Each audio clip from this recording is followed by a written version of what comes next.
madaxweynaha Somaliland Muuse Biixi Cabdi ayaa soo dhaweeyay raaligelinta madaxweynaha Soomaaliya uu ka bixiyay dhibaatooyinkii dowladii dhexe ka geysatay gobolada waqooyi ee Soomaaliya ee haatan loo yaqaan Somaliland.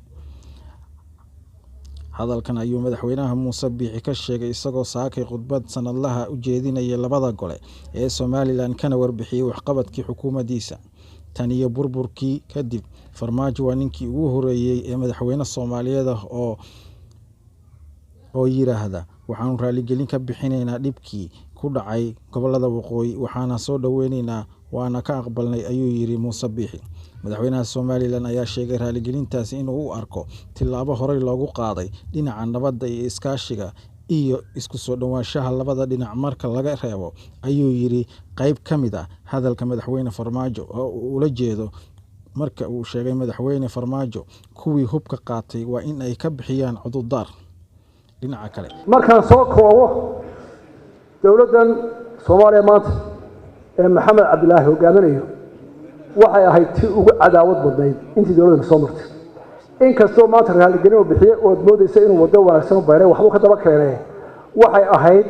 dowladdii ugu cadaawad badnayd ee dagaalka ugu kulul la gashay Somaliland si ay dhinac u bogaadaan. dhowr qodob baan ka soo qaaday. waxa kamid ah horjoogsiga dhaqaale iyo cunaqabataynta ee iska hortaagtay Somaliland in caalamka ay cid baxay la yeelato ku waxsiyo dhaaf inaanay cid bal la baacsan karin, inaanay cid waxsiin karin. waxa wada ogsootay dagaalka ay ka gashay mashruuca ballaarinta berbera ee bareerka ahaa. waxa kamid ah horjoogsigii sanduuqa mashaariicda u gaarka ah Somaliland ee dowladdu ka siiyay special arrangement Somaliland ee ra'iisul wasaaraha jooga intuu qoray yiri lama sii karana ka dowladda bal hadda dhugo ma la wixii soo dhacay iyo wax marinayo. waxa kamid ah horjoogsiga heshiiskii ay wada galeen Xasan Sheekh oo isaga ka horeeyay iyo Silaayo ee ahaa hawada iyo lacagta hawada ee aan wada lahayn in la qaybsado oo qoraal ku aqoon warbaahinta qaadanaysa sida loo maamulayo oo ay ku doodeen ikaw anagana la ictiraafay cid kale lama hadli karo oo ilaa maanta xalid. waxa kamid ah in wax alliyo wixii dhaqaale ah ama deeq ah, waxbarasho, caafimaad, infrastructure ee caalamku ku bixiyo magaca dowladdii Soomaaliyeed ee dhaxaysay inay ku go'aansadeen dhammaantood in aan Soomaaliya waxba loo gudbin ilaa iyaga loo soo mariyo. Somaliland taa way diiday, cad quudad ma siisatay xorriyaddeeda. inay dagaal la gasho oo xilka u geyso dowlad kasta iyo hay'ad kasta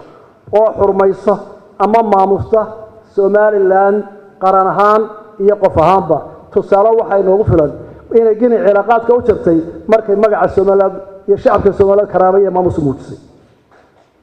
maanta Soomaaliya iyo qolada koonfur badhaho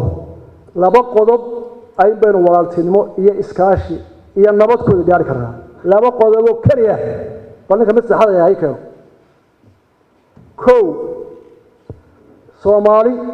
Soomaaliya qolada koonfureed inay xishmayso oo xurmayso go'aankii shacbiga Somaliland iyo xaqa ay u leeyihiin inay go'aankooda iyo rabitaankooda kaga baxaan midowgii ay sida toddobaadnimada u galeen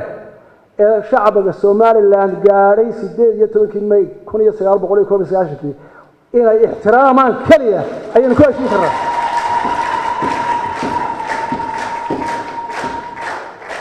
laba waxaynu walaal noqon karnaa, iskaashan karnaa, jaar wanaagsan noqon karnaa marka Soomaaliya madaxweynaha imka jooga ka bilaabo iyo kuwa soo socda ha maqleen marka ay aqoonsadaan qarannimada iyo madaxweynaha dowladda Soomaaliland ee qiraan inaynu nahay laba dal oo midoobay iyaga oo isqasbin oo frontier ah maantana si xor u kala baxay. waxaan u soo degayaa hadal haynta madaxweynaha Soomaaliya imanaya Somaliland hargeysa imanaya. horta waa hadal hayn laakiin hadal haynta waa xun. madaxweynaha Soomaaliya Maxamed Cabdilaahi talaabo wanaagsan buu qaaday markuu yiri raaligelin baan,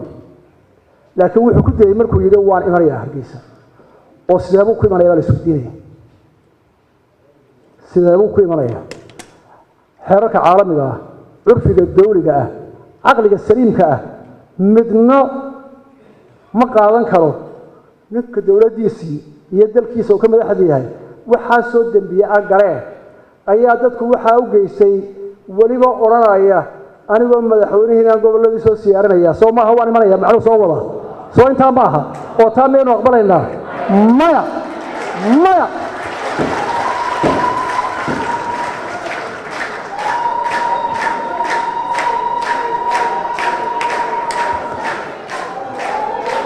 suurtagal maaha ma yeelayno suurtagalla ma aha waxaan ku talin lahaa maxamed madaxweynaha Soomaaliya tallaabo cabad qaad raaligelin baad bixisay waxaan u qaadanay inaad nabad iyo caqlida ay soo socoto laakiin ku ibsan mayno inay aflaga yihiin waan ku siyaarinaya taasi waxay dhalinaysaa caro horle iyo colaad horle iyo cadaawad inaan u baahnayn oo birawa markaan soo koobo hadal haynta leeyahay wuxuu imanayaa Soomaaliya imanayaa buu yiri madaxweynaha Muqdisho anu wax kale oo garagaran maaye aan ku cabiree gabayga faaraxuna kala gooyin baa arinta ka jawaabaya faarax wuxuu yiri qosol beera foolal qayaxan qiilan garanayo boorana fi laga qafilay qabarna hoos yaalo doqon baa halkii lagu qatali qoorta soo dhigan maaniga mid laga qarshaa la igu qali doono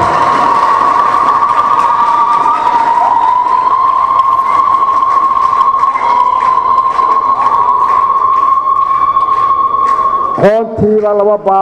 lama baananine qarayara nabadu waryaara kala quusanaya qomamada